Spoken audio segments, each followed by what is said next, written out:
بالله من الشيطان الرجيم. بسم الله الرحمن الرحيم. الحمد لله رب العالمين، والصلاة والسلام على أشرف الأنبياء والمرسلين سيدنا محمد وعلى آله وصحبه أجمعين. نويت التعلم والتعليم والتذكر والتذكير والنفع والانتفاع والإفادة والاستفادة والحث على تمسك بكتاب الله وسنة رسوله صلى الله عليه وسلم والدعاء إلى الهدى والدلالة على الخير ابتغاء وجهه ومرضاته وثوابه وجناته سبحانه وتعالى. ثم أما بعد. Sidang hadirin muslimin muslimat yang dirahmati oleh Allah Subhanahu wa taala sekalian. Assalamualaikum warahmatullahi wabarakatuh. Pertamanya, alhamdulillah, kita bersyukur kepada Allah Subhanahu wa taala kerana menghimpunkan kita di satu surau yang sangat cantik, yang sangat selesa untuk kita.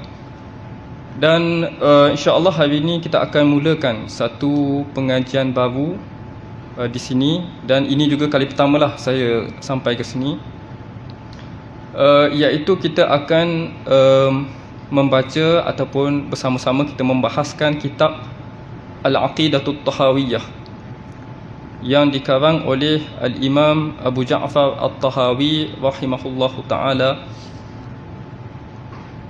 Jadi kitab Al-Aqidah At-Tahawiyah ini adalah kitab yang akan kita gunakan untuk siri kuliah Zuhur kita ini.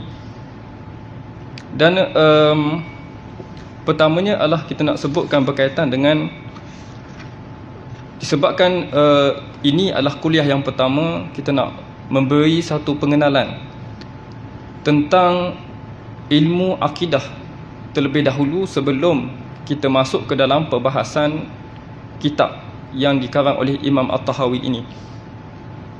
Yang pertama, kita kembali kepada asas, iaitu akidah adalah salah satu daripada rukun utama di dalam Islam, di mana Allah Subhanahu Wa Taala menurunkan para rasul, mengutuskan para rasul kepada umat manusia untuk mengajarkan kepada mereka ini tentang tauhid, iaitu mengesakan Allah Subhanahu Wa Taala. Jadi Allah Subhanahu Wa Taala utuskan para rasul kepada umat manusia untuk mengajarkan mereka tentang tauhid. Dan pengajaran dan juga ajaran daripada para rasul alaihi wassalatu wassalam itu adalah menjadi asas di dalam agama kita, iaitu disampaikan oleh Allah Subhanahu Wa Taala kepada para rasul melalui perantaraan malaikat Jibril alaihi salam. Kemudian sampai kepada Rasulullah sallallahu alaihi wasallam. Rasulullah SAW menyampaikan kepada kita dalam bentuk Al-Quran dan juga dalam bentuk As-Sunnah. Jadi kita dapat kepada kita daripada sumber yang datang daripada Rasulullah, iaitu yang pertama Al-Quran dan juga As-Sunnah. Jadi wahyu itu diturunkan daripada dari Allah Subhanahu Wa Taala kepada Nabi Muhammad SAW melalui perantaraan Jibril. Dan di sana dia ada satu hadis Nabi SAW, di mana hadis ini mempunyai kedudukan yang istimewa dan mempunyai kepentingan dan juga keutamaan berbanding hadis-hadis yang lain. Kalau kita tahu dalam Al-Quran, kita sebut apa?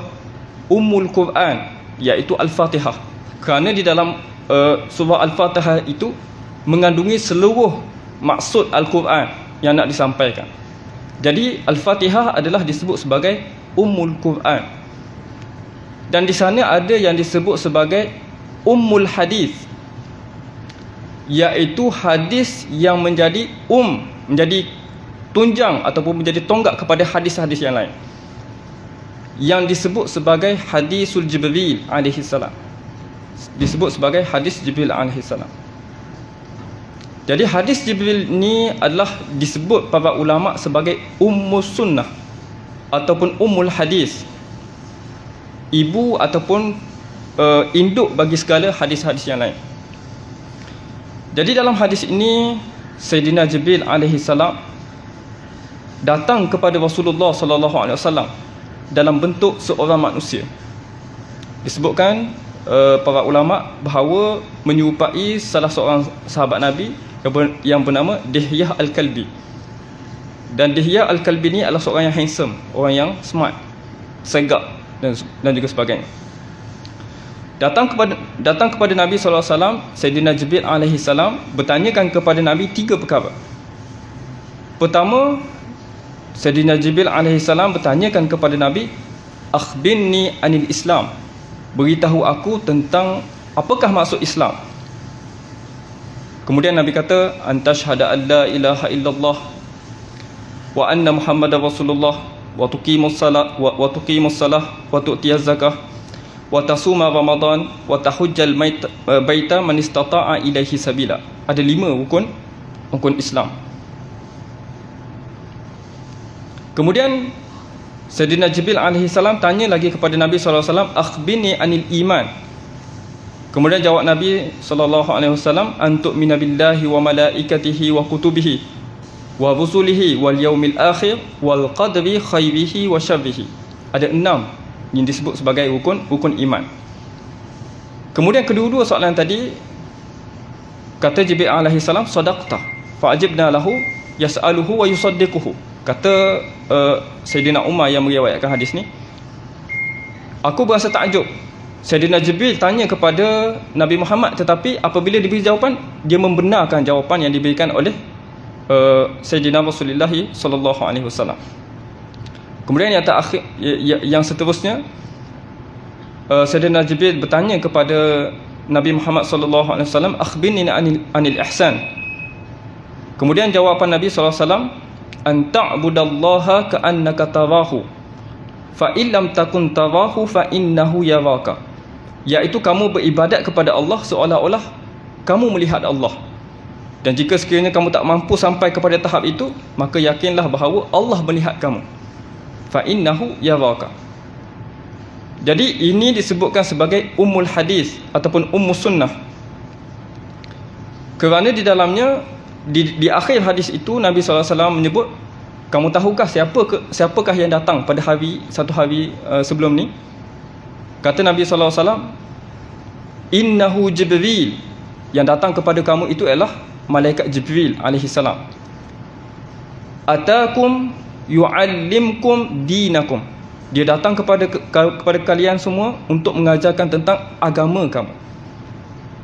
Jadi itu adalah menjadi satu titik tolak bagaimana ulama menjadikan hadis itu sebagai ummus sunnah. Atakum yu'allimkum dinakum, mengajarkan kamu tentang agama kamu.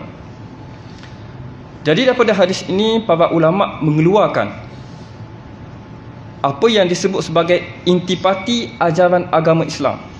Intipati, kalau kita nak sebut apakah itu Islam, ini intipatinya. Iaitu yang pertama, jawapan Nabi SAW tentang akhbirni anil Islam, iaitu rukun Islam, iaitu bersyahadah kepada bersyahadah, mengucap 2 kalimah syahadah, mendirikan solat sehingga akhirnya. Itu adalah disebut sebagai elemen asy-syariah, aspek syariah, aspek pensyariatan, ibadat. Bagaimana kita nak solat, bagaimana kita nak menunaikan haji, bagaimana kita nak menunaikan zakat dan juga sebagainya. Jadi aspek yang pertama di dalam aspek intipati Islam adalah ibadat ataupun disebut sebagai syariah. Yang kedua adalah jawapan Nabi SAW kepada akhbirni anil iman, iaitu beriman kepada Allah, beriman kepada Rasul, beriman kepada kitab, beriman kepada hari kiamat dan juga beriman kepada qada dan qadar. Itu adalah aspek akidah. Pertama syariat, yang kedua aspek adalah akidah. Jawapan Nabi SAW berkaitan dengan iman.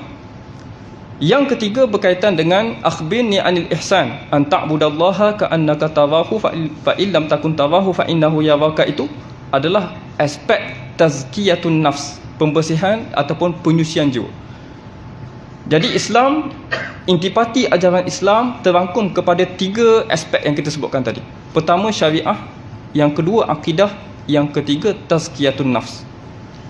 maka itu adalah intipati ajaran Islam. Dan para ulama apabila melihat kepada hadis ini, mereka mengkhususkan bagi setiap aspek ini satu ilmu yang berkhidmat untuk menerangkannya kepada umat ataupun kepada masyarakat. Iaitu pada aspek syariah, para ulama meletakkan satu ilmu disebut sebagai ilmu fiqh ataupun disebut sebagai ilmu furu' ataupun ilmu syariah yang mengulas tentang aspek syariah dari sudut bagaimana kita nak solat, bagaimana kaifiat solat, bagaimana berhaji batal dan juga tidak batal, sah ataupun tidak sah, itu dari sudut ilmu fiqh. Manakala untuk menjelaskan tentang aspek akidah tadi, para ulama membina satu ilmu disebutkan sebagai ilmu tauhid ataupun ilmu akidah ataupun ilmu kalam. Manakala untuk menerangkan tentang tazkiyatun nafs, aspek tazkiyatun nafs tadi adalah ilmu tasawuf. Maka ketiga-tiga ilmu ini disebut sebagai ilmu maqasid, ilmu yang menjadi intipati kepada agama Islam. Jadi apa yang kita nak sebutkan pada hari ini adalah kita sedang mempelajari satu ilmu yang sangat penting, iaitu salah satu daripada ajaran intipati dalam ajaran agama Islam kita. Jadi kitab yang kita pilih ini adalah satu kitab yang diberkati oleh Allah Subhanahu Wa Taala, dan tanda keberkatannya adalah kita masih lagi mengambil manfaat daripada kitab ini untuk dibaca, untuk dirujuk. Dan kitab ini iaitu Al-Aqidah At-Tahawiyah ini adalah satu kitab yang mana para ulama sifatkannya sebagai talaqqat al-ummatu bil qabul. Umat menerimanya sebagai akidah umat Islam. Ummah tidak ada yang menolak. Bahkan kepada golongan-golongan yang menyeleweng daripada ajaran Ahlus Sunnah wal Jamaah pun mengambil kitab ini untuk mensyarahkannya, kerana ia adalah ijma' ummah ke atas ini adalah akidah yang benar. Jadi antara matlamat yang ingin ditujukan di dalam kelas pengajian kita ni adalah kita nak mengetahui secara umum. Kita tak masuk secara detail, tapi kita nak mengetahui secara umum bagaimanakah akidah yang sebenar. Kita tak masuk kepada bagaimana kita nak menjawab syubhat, bagaimana kita nak mengkritik ataupun sebagainya. Tapi tujuan untuk kita mempelajari ilmu ini adalah untuk yang pertama, kita nak tahu apakah akidah yang sebenarnya di sisi yang sebenarnya di sisi Islam. Dan kitab ini adalah kitab antara kitab yang muktabar di sisi Ahlus Sunnah wal Jamaah. Dan kemudian kita perlu tahu sebelum kita masuk kepada pengajian ini bahawa setiap pengajian berkaitan dengan sesuatu ilmu yang telah terbina disiplin ilmunya itu mesti mempunyai manhaj yang disebutkan oleh Syekh Ali Jum'ah Hafizahullah Ta'ala, menyebutkan bahawa manhaj untuk kita menuntut ilmu mesti ada 5 perkara. Yang pertama, dalam kita nak mempelajari satu ilmu, rukun yang pertama adalah mesti ada guru, mesti ada syekh yang mengajarkan. Dan syekh tersebut mestilah ditarbiyah, mestilah dididik dan juga pernah belajar dengan syekh sebelum ni. Dan syekh begitulah seterusnya silsilah itu sampailah kepada Rasulullah sallallahu alaihi wasallam. Jadi yang pertama, untuk kita mempelajari ilmu akidah mesti mempunyai guru. Mesti mempunyai guru, dan guru tersebut mempunyai sejarah pengajiannya dengan guru-gurunya yang sebelum ni. Dan kitab ini, khusus kitab ini saya pernah belajar dengan Syekh Ashraf Sa'ad Al-Azhari di Mudayafah Syekh Ali Jum'ah di belakang Sayyidina Husin di Darasah dekat di Mesir. Kemudian untuk berkaitan dengan kitab-kitab yang lain, contoh kitab Al-Kharidatul Bahiyah dan juga kitab Jawharatul Tauhid, saya belajar daripada Syekh Jamal Faruq Ad-Daqqaq. Antaranya juga saya belajar daripada Syekh Isam Anas Az-Zaftawi dan beberapa ulama yang lain ketika saya belajar di Mesir. Jadi yang pertama adalah mesti ada guru, dan guru tu belajar daripada guru sampailah silsilah sanad tu kepada Rasulullah sallallahu alaihi wasallam. Maka barulah ilmu yang kita dapat itu ilmu yang ada keberkatan, Ilmu yang mana apabila masuk dalam hati kita, dia kekal selama-lamanya. Dia menjadi ingatan kepada kita selama-lamanya. Berbeza dengan kita baca buku. Kita baca buku tulisan para ustaz-ustaz.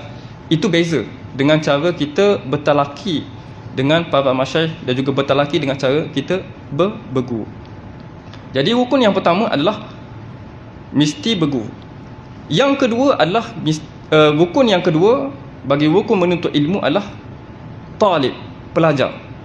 Pelajar itu mestilah mempunyai sifat sebagai seorang pelajar. Seperti mana kata Imam Asy-Syafi'i, "Akhi lan tanala al-ilma illa bisittatin." Wahai saudaraku, tidak akan tercapai ilmu kecuali dengan 6 perkara. "Akhi lan tanala al-ilma illa bisittatin. Sa'umbika an tafsiliha bibayani." Aku akan terang kepada kamu 6 dan juga aku akan beri penjelasan. Zakaun, pertama mesti cerdik, mesti akalnya cerdas, boleh dapat tangkap apa yang guru sampaikan, boleh faham apa yang guru sampaikan. Zakaun. Wa hirsun, yang kedua mesti tamak. Tamak dari sudut kat sini adalah tak cukup sedikit, dia nak lebih lagi. Dia bertanya guru, selepas daripada pengajian, guru menyampaikan pengajian, dia tak cukup dengan tu. Dia pergi bertanya, dia pergi muajaah, dia bermunazarah dengan guru, berdebat dan juga sebagainya, tak cukup dengan tu. Sifat yang kedua mesti ada hirsun. Zakaun wa hirsun wa ijtihadun. Yang ketiga mesti ada bersungguh-sungguh. Mesti ada kesungguhan untuk menuntut ilmu. Wa bulghatun, mesti ada. Yang keempat adalah mesti ada fokus. Dalam kita belajar mesti ada fokus untuk kita tumpukan satu ilmu sebelum kita masuk ilmu yang lain. Fokus satu kitab sebelum kita masuk kitab yang lain. Kadang-kadang antara disebut para ulama afatu talabil ilmi, penyakit-penyakit dalam menuntut ilmu ni dan mengaji habis khatam satu kitab dah pergi kepada kitab lain. Tak khatam lagi satu ilmu dah pergi kepada ilmu lain. Maka semua tak dapat apa. Sikit-sikit dia ambil, semua tak dapat sesuatu yang betul-betul menjadi kemahiran dia sebagai seorang penuntut ilmu. Jadi mesti ada fokus. Mengaji kitab ni pastikan daripada awal sampai akhir khatam. Kena tahu apa maksud setiap perkataan, perbahasan di sebalik perkataan tu dan juga sebagainya. Zakaun wa hirsun wa bulghatun. Kemudian yang terakhir adalah wa irsyadi ustazi. Mestilah mendapat petunjuk, tunjuk ajar daripada guru. Mesti ada tunjuk ajar. Kalau belajar saja tanpa tunjuk ajar, kita buat sendiri, maka itu tidak dinamakan tidak termasuk dalam rukun menuntut ilmu seperti mana yang disebutkan oleh Imam Asy-Syafi'i. Jadi pelajar itu ada kriteria dan juga karakteristik yang tertentu yang perlu seorang pelajar itu ada dengan sifat-sifat tersebut. Jadi itu rukun yang kedua. Rukun pertama mesti ada guru. Rukun yang kedua, pelajar mesti ada sifat-sifat yang saya sebutkan tadi. Yang ketiga mesti ada kitab. Mesti belajar ni mempunyai satu kitab. Dan kitab itu mestilah minal kutubil al-mu'tamadah wallati talaqat al-ummatu bil qabul. Yang mana kitab-kitab yang kita belajar tu kitab yang mu'tamad. Bukan kitab yang separuh mu'tamad, kitab yang baru permulaan dan juga sebagainya. Kitab yang kita belajar tu mesti kitab mu'tamad dan mana allati talaqat al-ummatu bil qabul, dan ummah menerimanya dengan penerimaan yang baik. Jadi yang ketiga, pemilihan kitab itu adalah sangat penting. Jadi kitab yang kita pilih ni adalah kitab yang muktamad, tidak ada khilaf dalam kalangan Ahlus Sunnah wal Jamaah berkaitan dengan apa yang disebutkan Imam Tahawi ini adalah apa yang diimani dan juga diperakui oleh semua orang Muslim, semua orang Islam. Cuma kita sebut dulu sebelum kita masuk kepada tafsir, Imam At-Tahawi ini adalah bermazhab Hanafi. Dia sebelum dia bermazhab Hanafi tu, dia adalah seorang bermazhab Syafi'i. Dia mazhab Syafi'i dan bapa saudaranya adalah anak murid kepada Imam Syafi'i, iaitu Imam Al-Muzani. Dan guru kepada Imam Tahawi ini juga anak murid kepada Imam Syafi'i, iaitu Al-Imam Rabi' bin Sulaiman Al-Muradi. Dua-dua ni anak murid kepada Imam Syafi'i. Bahkan Imam Muzani tu bapa saudara kepada Imam Tahawi.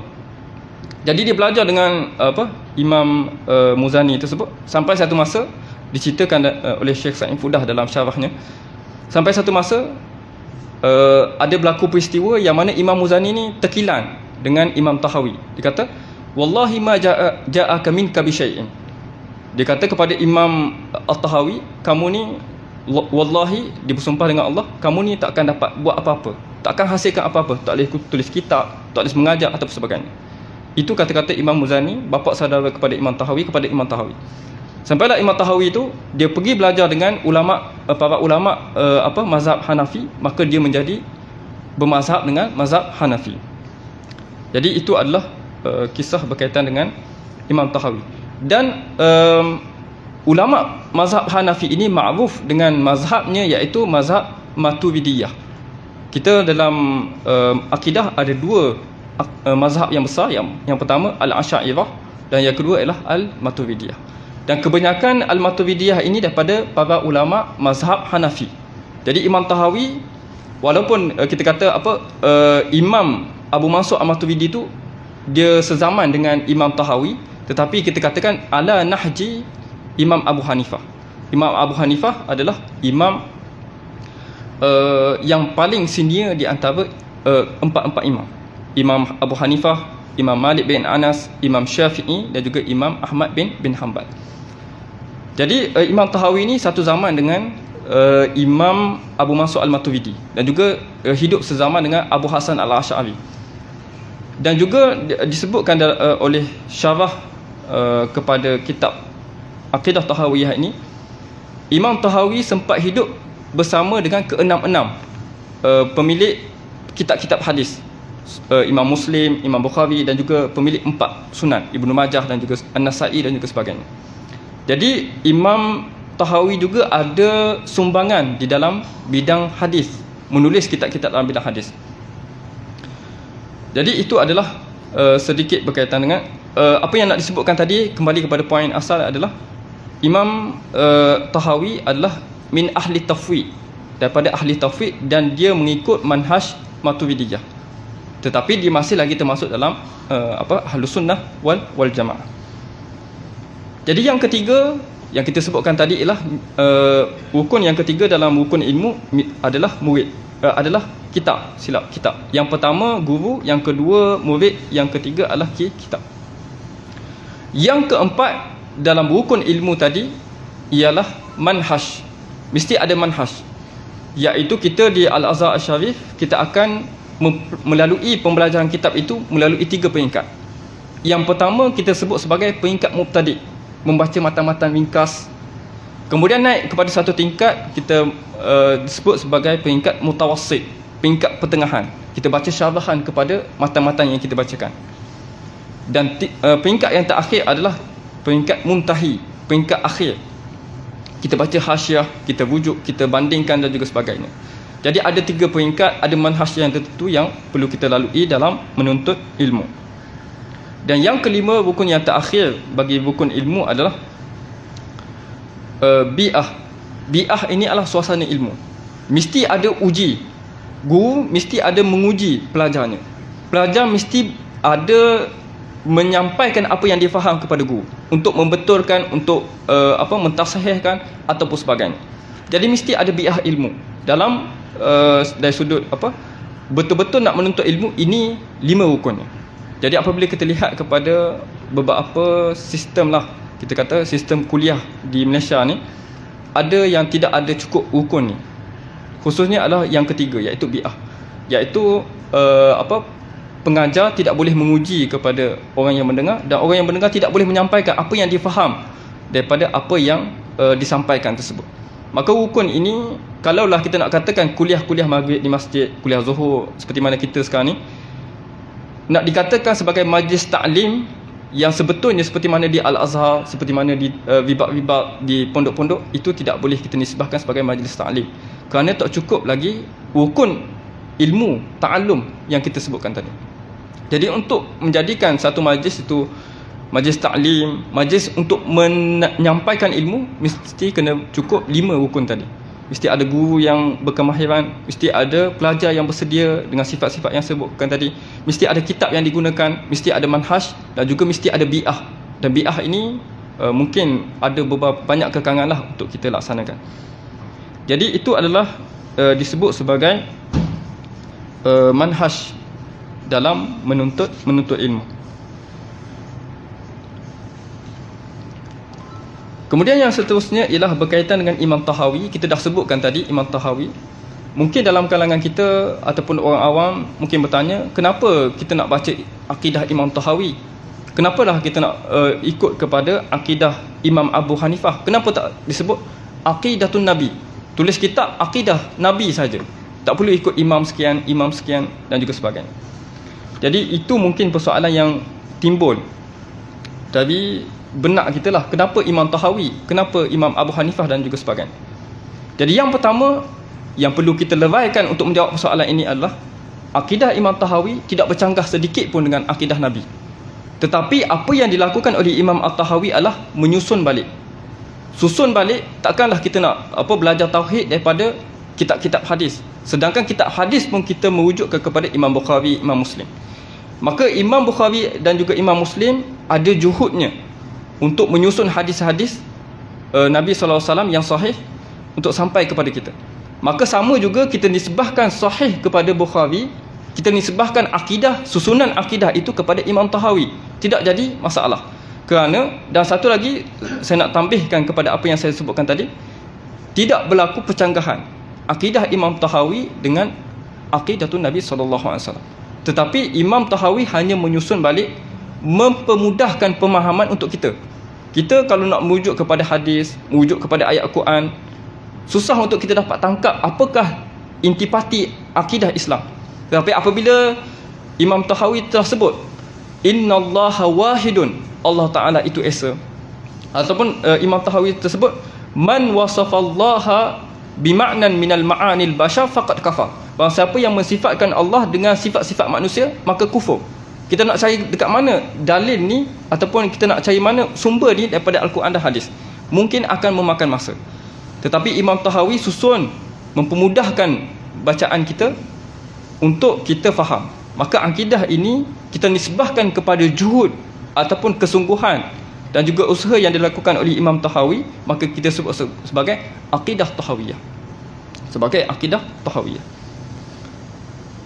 Dan juga Allah SWT sebut di dalam Al-Quran, kita kalau kita nak wujud kepada Al-Quran dan juga hadis, kita tak ada alat.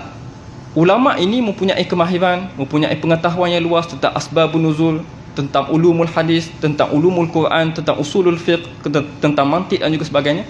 Mereka berkeahlian. Maka kita sebagai seorang yang ami, orang yang tidak mempunyai pengetahuan yang dalam tentang sesuatu ilmu, maka kita bertanya ataupun kita merujuk kepada ahli ilmunya, iaitu Imam Tahawi di dalam bidang ini. Jadi apabila kita sebut akidah Tahawiyah, maka itu adalah kita mengikut kepada orang yang ahli dalam bidangnya. Fas'alu ahla zikri in kuntum la ta'lamun. Bertanyalah kepada orang yang tahu jika sekiranya kamu tidak mengetahui. Maka ahli dalam bidang ini adalah Imam Tahawi.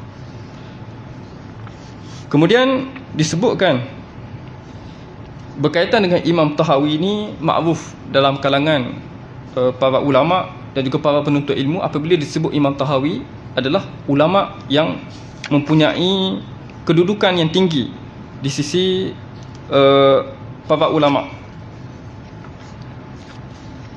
Dan Imam Tahawi ini adalah min ahli ijtihad, daripada ahli ijtihad, ulama yang mempunyai kebolehan untuk berijtihad. Jadi untuk sampai kepada tahap ijtihad ini adalah sangat sukar. Dan Imam Tahawi, satu lagi yang perlu kita faham adalah antara ulama salaf, kerana beliau lahir pada tahun 239, iaitu pada kurun ketiga Hijrah, dan wafat pada 321 Hijrah, iaitu pada kurun keempat Hijrah. Maka ulama Imam Tahawi ini adalah ulama salaf, yang mana Nabi SAW sebut khairu qarni qarni, khairul qurun qarni, summa alladhina yalunahum, summa alladhina yalunahum. Sebaik-baik kurun, sebaik-baik zaman adalah zaman aku, iaitu pada zaman Nabi SAW dengan para sahabat. Summa alladhina yalunahum, dan juga sebaik-baik zaman selepas daripada itu, iaitu zaman para tabi'in. Summa allazina yalunahum, iaitu zaman para tabi'in. Maka Imam Tahawi ini lahir dalam keadaan sebaik-baik kurun. Dia ulama salaf. Sebab tu ada kalangan ulama-ulama sekarang ni yang berfahaman bukan daripada Ahlus Sunnah wal Jamaah cuba untuk mensyarahkan kitab ini supaya mereka dapat menisbahkan diri mereka itu kepada salaf, menisbahkan mereka itu kepada salaf. Sebab itu ada beberapa kitab syarahan yang bukan kita sebut dilarang lah, tapi perlu dielakkan untuk membaca. Sebab kitab ni adalah kitab yang awal sekali. Kitab Aqidah Tahawiyah ini pada zaman yang awal, zaman salaf. Maka selepas datang daripada itu para ulama mensyarahkan kitab ini, ada golongan yang keluar daripada fahaman Ahlus Sunnah wal Jamaah yang mensyarahkan kitab ini. Antara yang boleh saya sebut syarah-syarahan yang perlu dielakkanlah jika sekiranya kita ada terjumpa adalah yang pertama, kitab yang dikarang oleh Syekh Ibnu Abil Is Al-Hanafi. Ini kitab ni ma'ruf dalam kalangan penuntut ilmu apabila sebut syarah Aqidah Tahawiyah terus kepada Ibnu Abil Is. Tapi dia berfahaman dengan mengikut kepada cenderung kepada Ibnu Taimiyah dalam beberapa pandangan. Ini adalah kitab yang perlu kita elakkan daripada merujuk dan juga elakkan daripada kita menelaahnya. Antaranya lagi adalah kitab Ibnu Abil Iz ni disyarahkan oleh beberapa para ulama moden. Antaranya adalah dia buat satu majmuah. Antaranya adalah Ibn Baz, Syekh Saleh Fauzan Al-Fauzan, dan juga dengan satu lagi Albani dan juga sebagainya. Jadi kitab itu elakkan daripada kita membaca. Dan juga kitab-kitab ini disyarahkan oleh satu lagi golongan yang juga ekstrim, seperti mana Syekh Abdullah Harawi ada syarahkan kitab ni, dan juga Syekh Hasan Saqaf yang dibuat oleh Syekh Sa'id Fudah dalam kitabnya Al-Ashraful Kabir Al-Aqidati Tahawiyah. Ini kitab-kitab yang dia buat syarahan kepada Aqidah Tahawiyah, tapi sebenarnya dia mengkritik Imam Tahawi. Ada beberapa permasalahan yang mana dia kata Imam Tahawi salah, sedangkan kita kata ijma' dah para ulama tentang Aqidah Tahawi ni. Dia mengkritik bahawa Imam Tahawi tersilap dan juga sebagainya. Ada beberapa syarahan yang kata Syekh Sa'id Fudah bahawa dia seolah-olah kritikan ke atas akidah Imam Tahawi, bukan syarahan, bukan disebut sebagai syarahan. Jadi itu adalah syarah yang kita perlu kita lihatlah. Dan syarahan yang antara yang kita perlu rujuk adalah yang pertama ialah Syekh Abdul Ghani Al-Ghunaimi Al-Maidani, seorang ulama daripada Dimashq. Dia adalah mensyarahkan kitab Aqidah Tahawiyah dengan sebaiknya. Kemudian antaranya lagi ialah Syuja'uddin, ada satu tabaah saya tak bawa hari ini, Hibatullah At-Tukistani. Bukan Turkmenistan, tu Malaysia nak lawan malam ni. Turkistan tu adalah satu lagi tempat. Itu adalah syarah bagi Aqidah Tahawiyah. Dan antara kitab-kitab mu'asarah yang ditulis berkaitan dengan Aqidah Tahawiyah ini adalah Syarah Al-Kabir oleh Syekh Sa'id Fudah daripada Urdun, daripada Jordan. Itu adalah kitab-kitab yang boleh kita rujukkan sebagai rujukan kita, dan juga menjadi rujukan saya lah untuk kita sama-sama bincangkan dan juga kita bahaskan berkaitan dengan kitab ini, Al-Aqidah Tahawiyah. Jadi insya-Allah kita akan masuk kepada perbahasan kitab ini pada kelas pengajian yang akan datang. Moga-moga apa yang telah disampaikan itu bermanfaat buat tuan-tuan dan juga puan-puan sekalian. Aqulu qawli hadza wa astaghfirullahal azim li wa lakum. Assalamualaikum warahmatullahi wabarakatuh.